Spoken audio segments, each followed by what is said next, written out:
Good afternoon, Mr. President.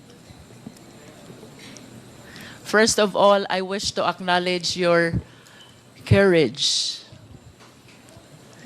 in taking full responsibility, full legal responsibility to all the victims of war on drugs, both legal and illegal, as you have mentioned, Mr. President. Hindi ko na kontrolado kasi ma'am And Mr. President, I wish to manifest that it is my humble opinion that one will not take legal responsibility unless there is no willingness as well to admit being behind all the killing incidents that transpired during the war on drugs.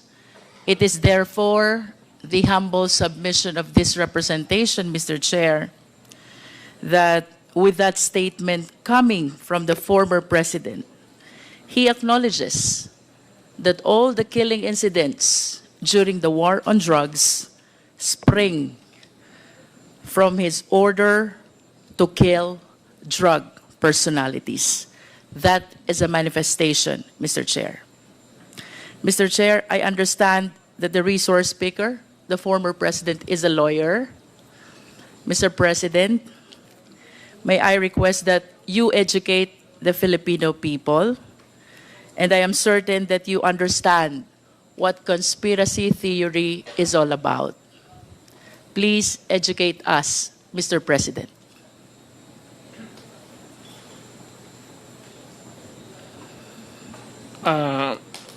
I may have some lapses already, but I will give you the definition of a conspiracy to commit a crime when two or more persons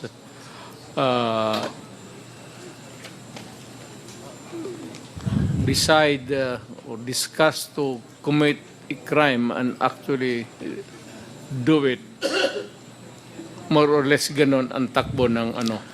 Thank you, Mr. President. And you will agree with me, Mr. President, that under the conspiracy theory, mayroon pong tatlong klase ng principal. One is principal by inducement. Two is principal by indispensable cooperation. And three, principal by direct participation. Being a long-time prosecutor, Mr. President, can you please enlighten us on this? Well, one is yung induce. It could be an inducement could be money, usually, or inducement by a woman to a man to kill her husband so that they can live forever happily ever after. Or a group of persons, a sindikato, lahat. What is illegal? Gambling, smuggling. These are they are the conspirators of crime. So you have explained, Mr. President, principal by inducement. It could be money, it could be an order by a person who have influence over another. How about principal by direct participation, Mr. President? You actually agree with one another to commit the crime and you participate. Thank you. And how about principal by indispensable cooperation? Well, in the sense that, for example, if there is no way of traveling from one place to another and you are the only person who can provide the transportation, a vehicle, and that would be indispensable cooperation. Without the vehicle, you cannot commit the crime. Thank you, Mr. President, for enlightening us. going back to your statement that you are taking full legal responsibility to all the victims of war on drugs, both legal and illegal. It is my humble submission, Mr. Chair, that the former president can be considered liable for all these crimes under the theory of conspiracy by being a principal by inducement. I wish to manifest, Mr. Chair, that without the order, without the reward, these police operatives should not have resulted to killing a huge number of victims of war on drugs. Beg to disagree with your premise, ma'am. I understand, Mr. President, but that is a manifestation. Yes, but Thank you, if Mr. police is President. supposed to do his duty. He goes to school for 2 years. He receives instructions to how to go about his duty. And we have to give the presumption of regularity. That's a principle of law.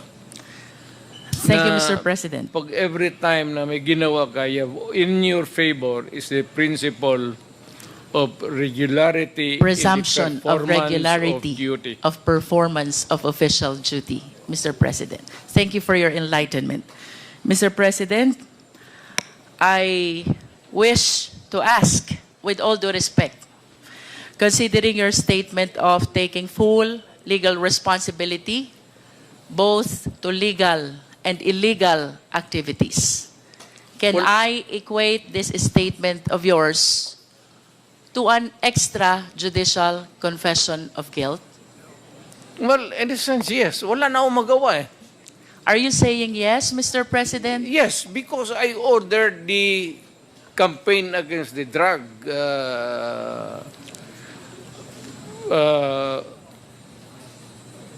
syndicates. At kung anong ginawa nila, whether illegal or not, it was ako ang nag-utos. In that sense, I take that responsibility of their actions. Wala akong magawa eh. Commander ako, nag-utos ako. Puntahan ninyo yan. Just like a commander, or not a military, police, iutusan mo. Pag may nangyari dyan, magkabulyaso, whether right or wrong, iyo yan. Iyo talaga yan. Kung hindi ka naman bobo na mayor, hindi mo iwanan yung tao na inutusan mo. Unless yung pumunta doon, inutusan mo mag-operate ng illegal gambling or mga droga, tapos nag-rape, kung anong ginagawa na kabalastugan, ako na mismo ang papatay, hindi na kailangan na hintayin mo pa. Mr. President, earlier, you conformed to my statement that I can equate your statement of taking full legal responsibility as an extrajudicial confession of guilt. You said yes to that. Yeah. No, I'm just reiterating the question, Mr. President. It's not about guilt or a wrong. What I'm saying is that yung lahat ng inutusan ko yung war against drugs, o yung isang platoon dyan o isang batalyon, kung ano yung ginagawa nila, I take full responsibility for that. Mr. President, you are surrounded by, I believe, 4 lawyers. Hindi ko na kailangan, ma'am. Because I can you are a take- lawyer yourself. I can take of myself. I can take care of Yes. myself. And of course, you understand the elements of an extrajudicial confession. Yes. You confirm that you are of sound mind. And not only that, body Yes. as well. You confirm that your statement is voluntary.